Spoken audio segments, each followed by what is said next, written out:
Wholeness, welcome to Notes of Nara. My name is Naja Rashida here, and may this message find you well and whole today. I don't know why I want to share this, but I finished my paper. Woo! I finished the paper, thank God. Among many of the other things I have to finish, it's always nice to complete something. You know, it's always nice to start something and then you're in the middle of it and then there's a completion. There is an ending, and then that ending is the beginning to something new. And so today this came up very strongly in meditation this morning. The breath. We need to pay attention to the cycles that are about us. Pay attention to the cycles that are about you, okay? Or around you, all right?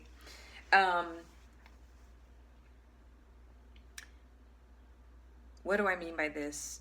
In the cycle of breath, we inhale and we exhale, right? If you've watched some of my earlier videos on cyclical time and the cycles and the seasons, I think it's labeled cycles and seasons. Please pardon my mess behind me. Again, like I said, I was writing papers, so there's papers everywhere. But cycles and seasons, check it out. I think for that, I have several videos underneath that title. But I've always mentioned about cyclical time and how, you know, what may feel new to you isn't brand new. It's new to you. It's a new experience. It's a new action, a new behavior, a new situation, a new circumstance to you. However, if you expand your consciousness a bit here and just try to follow along with me, all that we have experienced has already been experienced. I'm going to give you a perfect example. I was speaking to a friend of mine a couple weeks ago. We were on the subject of, well, he was on the subject of politics. I say politricks. And I've just kind of like, I'll catch wind of the Trump era, you know, what Trump is doing, or catch wind of what's happening in the Western Empire, as I like to call it, or other predominantly European countries, right? That's the Western Empire to me. Australia, UK, Canada, the US. Very powerful, heavily influential first world powers, all right, that influences the whole globe, all right? US is one of those powers. And anyway, he was going on, because he's a bit more cynical than myself. He's been on the planet much longer than myself. I'm more of an optimist. But he was saying how, oh my gosh, look how everything's falling apart. Look how it's getting so bad. Look at this, look at that. Look at all these executive orders, and this guy's a numbskull. Listen, I let people say and feel how they want to say and feel about the politics, but it's all plotted. It's all of what we see has happened before millennia, okay? It's happened so many different times with so many different leaders. Black, white, orange, purple, Asian, African, Caucasian. I mean, even whole ages ago, okay? For those of you who believe in Atlantis, right? Lemuria, ancient Kemet, all of what we are experiencing right now has been done before, has been said before. So I brought up an example to him, which kind of like neutralized the direction of our conversation, okay? Because a lot of people right now are in their woe is me, we're going backwards in time, everything's falling apart. And listen, yes, the Western Empire is falling apart. This is nothing new. It's new to us. It's new to us. Not new to the world, not new to humanity, okay, to our species. It's just the ebbs and flows of the human existence and our own experience here in this reality. So how did I redirect the conversation into a more positive or neutralized light? I will say this. This is what I said with him. Listen. The same conversation that we're having. Think about ancient Rome, right? So let's say we're in an inn, okay? INN, an inn, where travelers, people in the city of Rome will come and they'll drink their wine. They'll drink their, the equivalent of liquor, I guess. I don't know. But they'll go there for entertainment, for the ladies of the night, right? And just think back. Let's go back in time, okay? I'm serving. I'm one of the servants, and I'm serving him a beverage, all right? And we're called plebeians, the plebs, all right? If I'm pronouncing that right, those at the very bottom. In modern day society, we are the blue collar. We are the cashiers, we're the teachers, police officers. We are the grease that moves the machine, right? But if we go back in time in a moment during the beginning of the end of ancient Rome, right? And at that point, can't give you specific dates, but the empire had three emperors at that point. I think it was split in three big parts. I think you had Constantinople, or somewhere in the far east, and then the middle, and then part of or maybe part of Africa. I'm not quite sure, but it was divided in three parts, and then you had three emperors. You had three leaders. Okay, what can go wrong with that? But anyway, the Gauls and the barbarians from the north and the Germanic tribes were slowly beginning to gain traction and strength and eating away at the border, at this what once was a world power. And so I told my friend on the phone, I said, it's almost like we're having this conversation that's already been had. We're both sitting in an inn or an equivalent of a bar, and you're sitting there and you're complaining about how our world, our society is we're in the midst of a societal decay.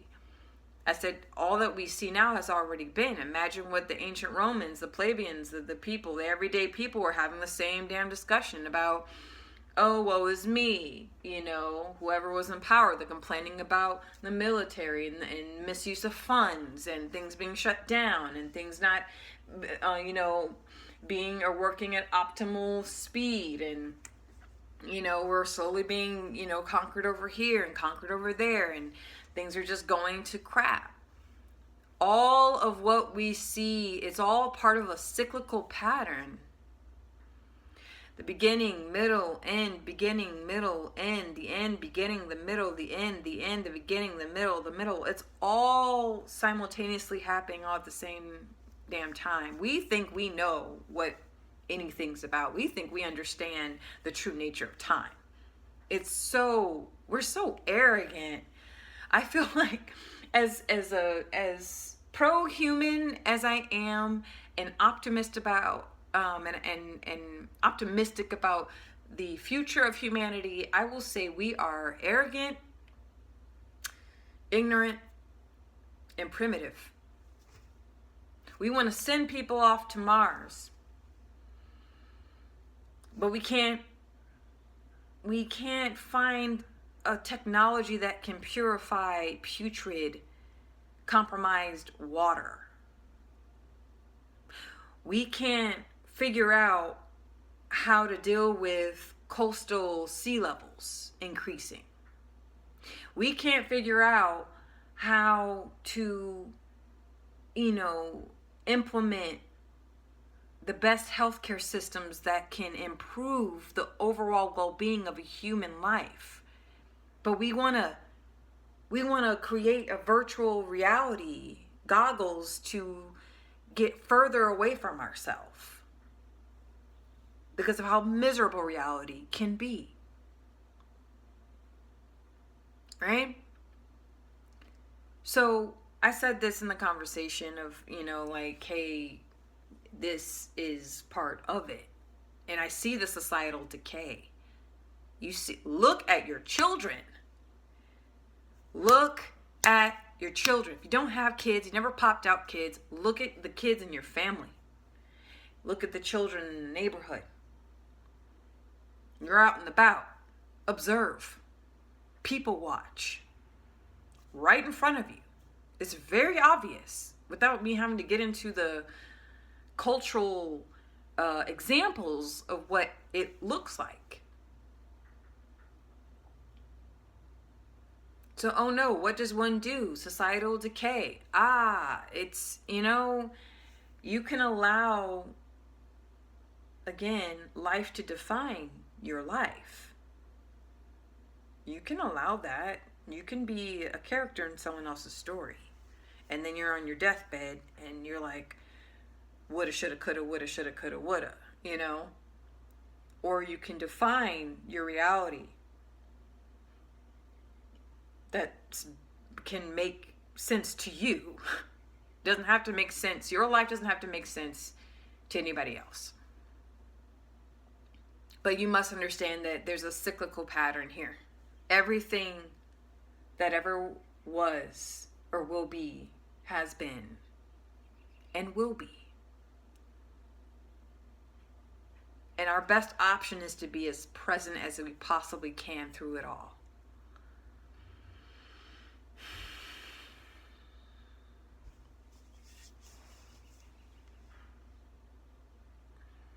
Pay attention to the cycles about you.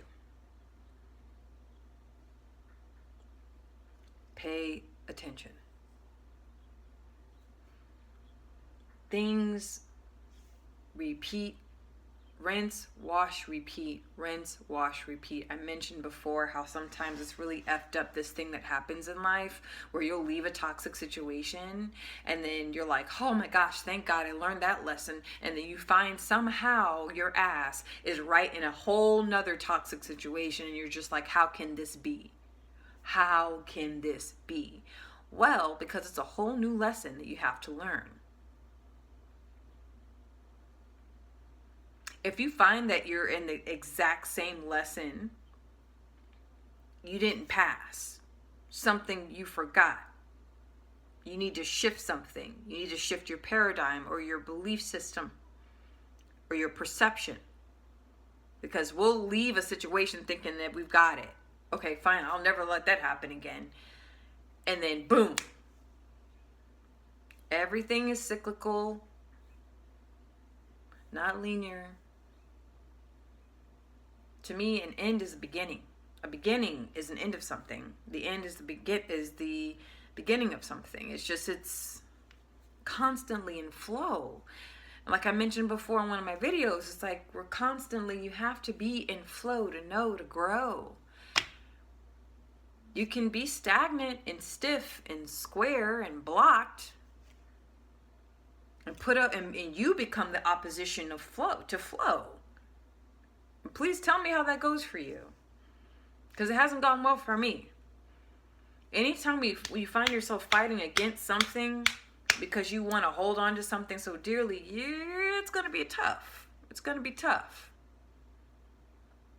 For those of you that are worried about, World War III, that's a possible potential timeline right there. It all deals with the choices we make in the present moment and then having to face the consequences of those choices made. No one can accept this, or no one can escape this. They might have trouble accepting it, to be honest, but no one can escape that. So that means the choices on an individual level that you make for your own personal life, the choices of your employer, if you don't run your own business, you're not a CEO of it, the choices of your government, especially if you're retired, right? And your pension, your Social Security check, all that really depends on who's in office, right? And policies that are being passed or, cut out. It depends on the nation. It depends on the culture, the choices of the culture. It depends on, nations between nations and their conflicts or their what's it called when they're ally. You understand what I'm saying. And the choices of the collective, the choices of the world, the globe. We can't escape the consequences that are headed our way. We cannot. You have billionaires trying to build ships to go to space, or billionaires trying to build holes deep enough in the ground to escape whatever they're planning on plotting and manifesting into this reality. You have people making the choices of messing with the food genetically. You have people deliberately sabotaging other people. All of these things have consequences on a macro, micro level. What goes around comes around. Because there is no separation between any of us. Only the perception of it. How deep does a rabbit hole go? Well, I mean, it depends. It depends on how well you're willing to dig. And if you don't want to dig that deep, and you want to live superficially, and you want to live in a linear, well, then this is going to happen, and then that's going to happen, and then this is going to happen, and then things just happen as they happen. And you have to do your best to be, present with it all. Be present with the beginning, the middle, and the end. And the end, and the middle, and the beginning. You just got to be in flow.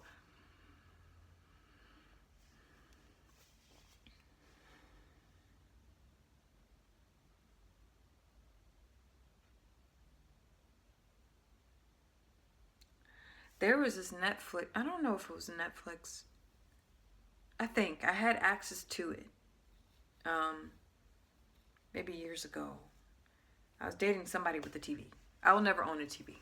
But I was dating someone with a TV, and this person had Netflix. And on Netflix, I think it was an episode of Black Mirror. I don't know if you guys know, but it's based in a British TV show, I think. Anyway, it was a sci-fi episode, and this episode, it engaged you. So you're part of what happens to the character. So on the screen, you have your little remote control, right? Because now people use controllers rather than actual remote controller. It's a controller like your game controller. Anyway, and so it will give you two options at the bottom of the screen. Have him walk into the room. Have him stay put. And if something horrible would happen, in the wherever this character would be, whether it's in his room, he ends up taking the life of somebody. Okay, does he wait for the police? So he waits for the police, and then he's taken to another situation. And I participated in this for about over an hour until I realized that I was going in circles. I was making the character go round and round and round. I don't know the name of the episode, but I was freaked out at that. Because that's how life is. Every decade. Right? That's, I feel like, why people become hardened by life. 40s, 50s, 60s, you just get exhausted and tired. It's a worn out video game that you can't get out of. Until your body expires. Until your body said, okay, I'm done. Your heart can't pump anymore. Brain doesn't function anymore. Your body expires. You're dead. You return to the earth, right? I'm all for cremation. I don't need to be sealed in a concrete box. TMI, I guess you didn't need to know that, but I'm all about just let me go. You know what I'm saying? Some people want to become one with the earth, and I'm like, no, I want to be gone, like dust, quickly. But, which I guess I can make videos on death. That'd be interesting. I'm all about life and creation, but also what is creation without death, right? What is an ending without a beginning, or a beginning without an ending? So, anyway. But yeah, that TV show, it was like, wow, that's life. So you don't know, there was no ending to this TV show. It was like you kept going until you clicked off. You were the director of this character's life. It was deep. It was very deep. Look, because once you're like awake, entertainment it's almost like a message board of what the elite have planned. People are getting, I find that people are no longer calling it conspiracy theory. People are seeing it for what it is. So once you're aware, you have awareness, you can't go back to sleep. Even if you try. You just can't. Once you see it, you can't unsee it. So when I watch movies, if I go to the movie theater, I can literally see the multi-layered message within the whole story. What's going on in the director's mind or the producer? Why would the film company want to make this? Especially watch out for scary psychological thrillers is one thing, but that slasher demonic entity stuff, you want to probably avoid that. You really do, because I think that if anything is conjuring up a lot of shit you don't want in your reality. I'm just saying, like real dark demonic stuff. It's one thing when you watch like a psychological thriller, because it deals with the human psyche. It deals with different archetypes of the human experience, which I think it's a wonderful self-study, if you will, or just study of the human mind. I find quite fascinating. But anywho, I know I'm getting off a little bit off track here, but it's just things move like this. Don't be alarmed by what's happening in Hollywood. Don't be alarmed about what's happening in politics. And I'm not saying be complicit or compliant to what is happening, that you shouldn't prepare, that you shouldn't be affected or feel anything. I'm not saying that at all. It's quite disturbing, a lot of what I'm seeing in my classroom, in my family life, in my society, in my country, in other countries I've lived or visited. Like, it's a lot. But then there's a lot of beauty too. There's a lot of good things, goodness too, that I want to invoke more of. And I know that the less time I spend in the digital realm, the more I can invoke goodness in my life. I've also come to the conclusion. It is what it is, The more organic that we remain, the more joy we're able to experience. And the more we invoke a synthetic version of ourselves, the more miserable people are. In the digital realm, right, in the 2D digital realm on this platform, I've noticed all people make are reaction videos. That's all they do. They'll have you sitting there for an hour or two reacting to other people's work based off of other people's work. Like, and they make money off of this. Like, they sit there and they have over 100,000 people watching them react to other people. What? They're not actively creating anything new. It's stagnant energy. It's almost like, think of the most not so great moment in your life, whether it's a horrible breakup or you lost something. You're experiencing a loss in some capacity, and it's being recorded. Okay? Pity to the celebrities, because man, that'd be the worst. To, like, you're going through something and the whole world is watching you. Ugh, and it's like embedded and archived for the rest of your life. Ooh, if people saw me at my worst emotional state, and I'm 36 now, and it was like a moment when I was 20 or 16 or 25, ew, But here's my point. I'm looking for my point. Hold on.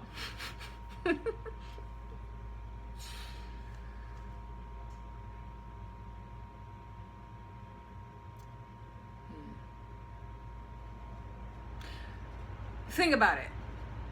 Your worst moment in your life that you're experiencing, okay? And that it's recorded and then it's uploaded and shared, and then it's shared again and share it again, and then people dissect it. And it's a moment that's capsulated in a synthetic digital space that for however long the platform exists, it will exist. And we think we can delete anything. You can't delete anything, okay? It exists. The delete button is just an illusion, okay? Anything and everything can be pulled up. I swear. But my point is like we will fixate on specific timelines over and over and over and over again and over again. That to me is a hell.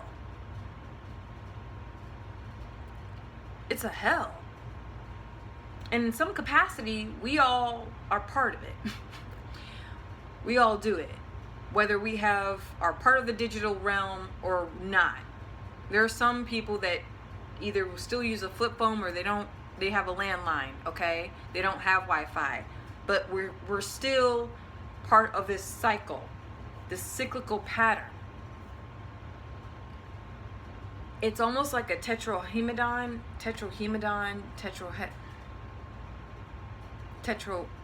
help me. Someone in the comments. The cube within a cube within a cube, that's what they're plotting for us. That's what they're manifesting. They want to entrap, and they're introducing AI. They're introducing virtual reality. And every time I step into, because I need to get a new phone, guys. I do. Okay, I have an iPhone 6s. All right.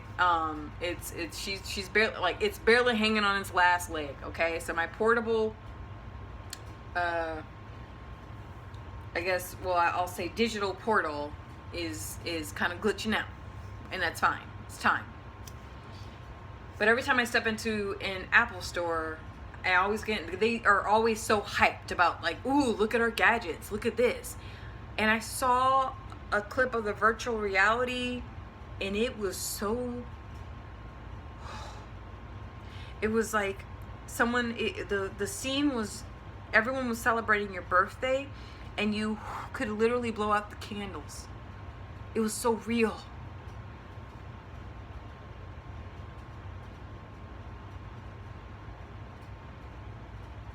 They want to trap consciousness in order to become immortal. There. They want to capsulize human consciousness so that human beings can remain immortal forever and ever. I will say this. It doesn't work out very well. Okay? And it's not time for me to share how I know. All right? That's getting into the metaphysical, esoteric, intuitive space.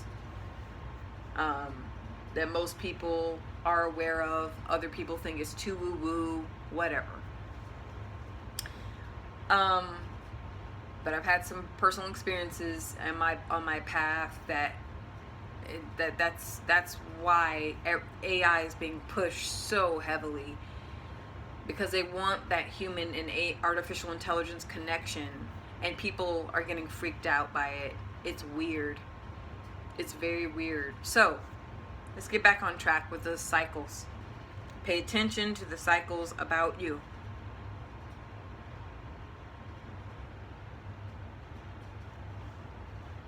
The spontaneity of life, I think, can only be present in the present.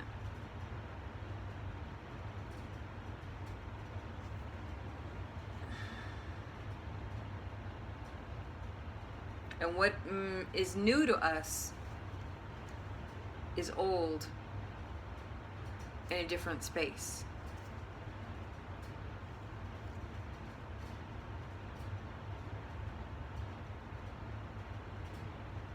This is why it's so important to work on strengthening your mind, expanding your consciousness, to evolve your human being.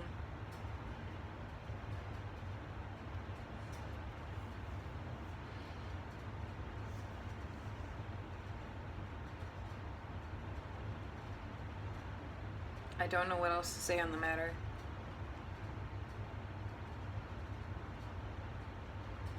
Cycles and seasons, seasons and cycles.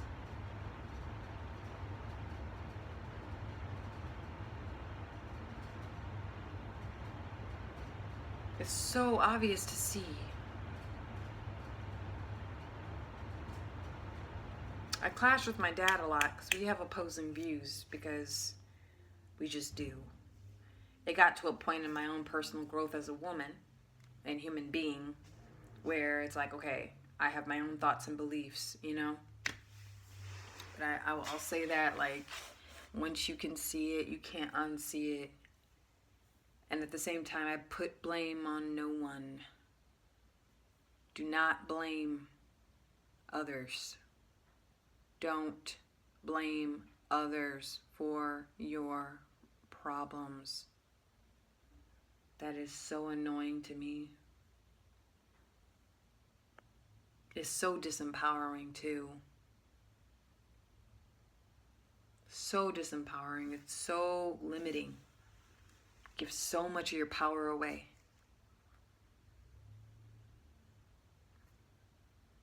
And I hear things like white supremacy. Oh, it's Trump's fault. It's white supremacy's fault. It's Biden's fault. It's the red, it's the blue's fault. It's Israel's fault. It's Palestine's fault.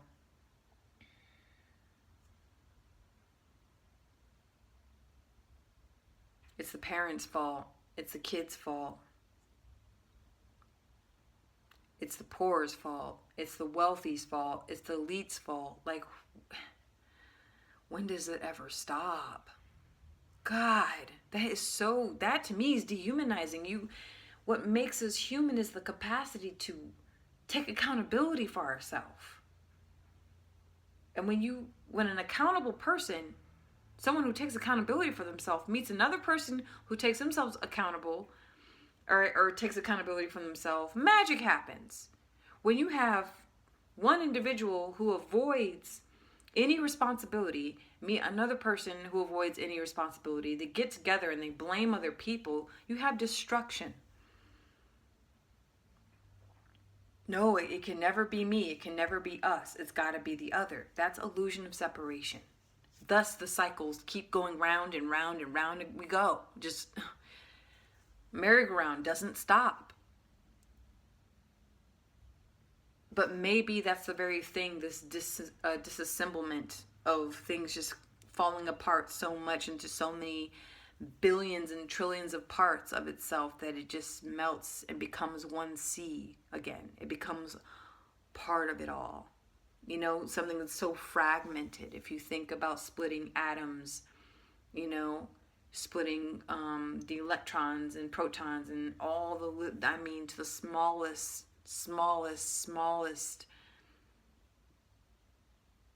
version of itself, then it just becomes one thing, does it not?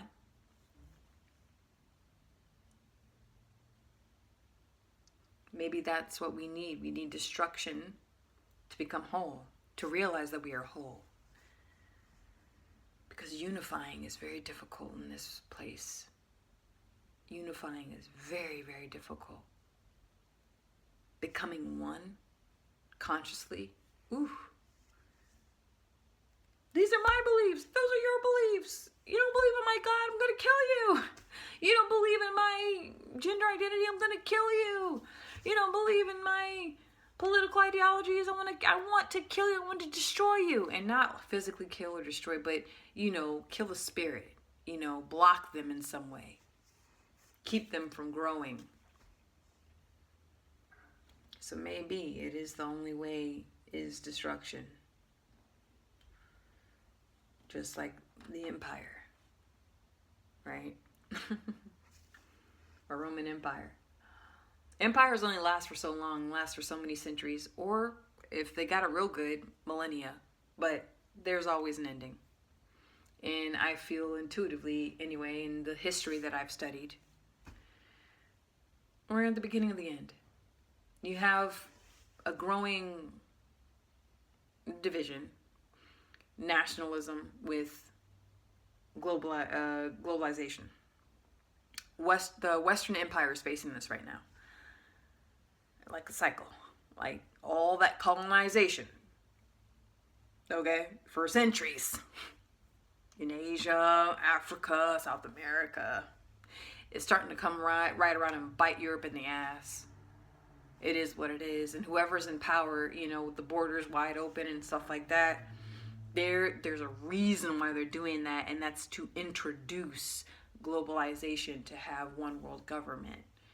Uh-oh, my God, Nadja, you're going down the conspiracy.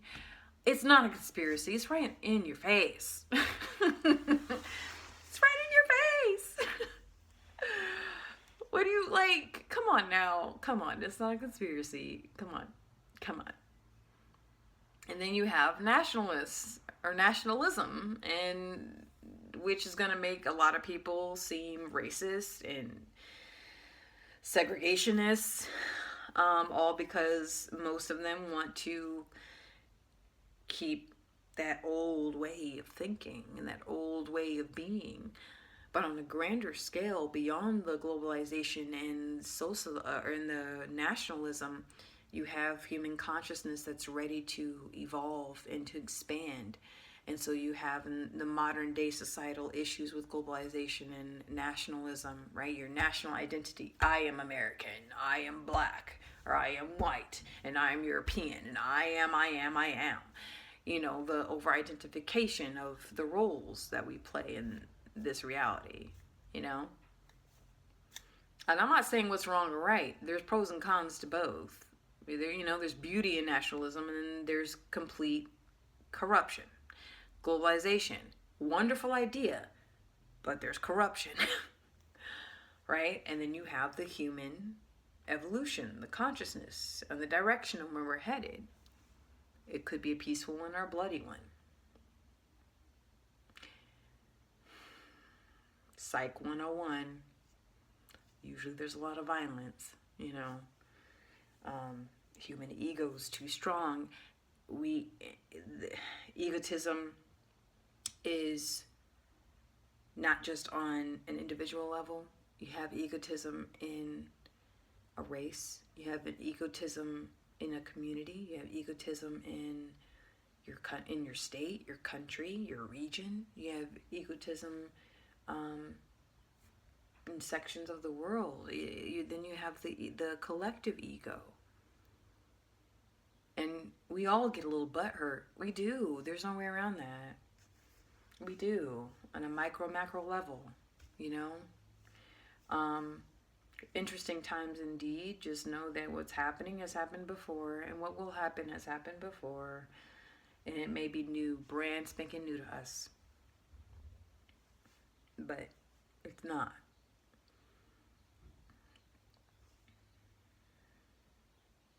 The more different we are from each other, the more fragmented we become. Think about it. I'll say this and I'm going to end it. You have a rainy day, and each raindrop represents a difference. But you know that those raindrops create a stream. It creates a puddle. That puddle turns into a pond. That pond turns into a lake. That lake turns into possibly a river. That river becomes an ocean.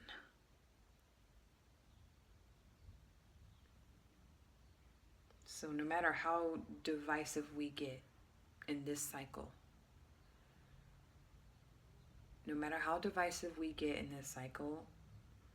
we're all going to end up in the same pot. One way or another. Whether it's going to be cool waters or boiling hot, that I don't know. I don't wallow on that.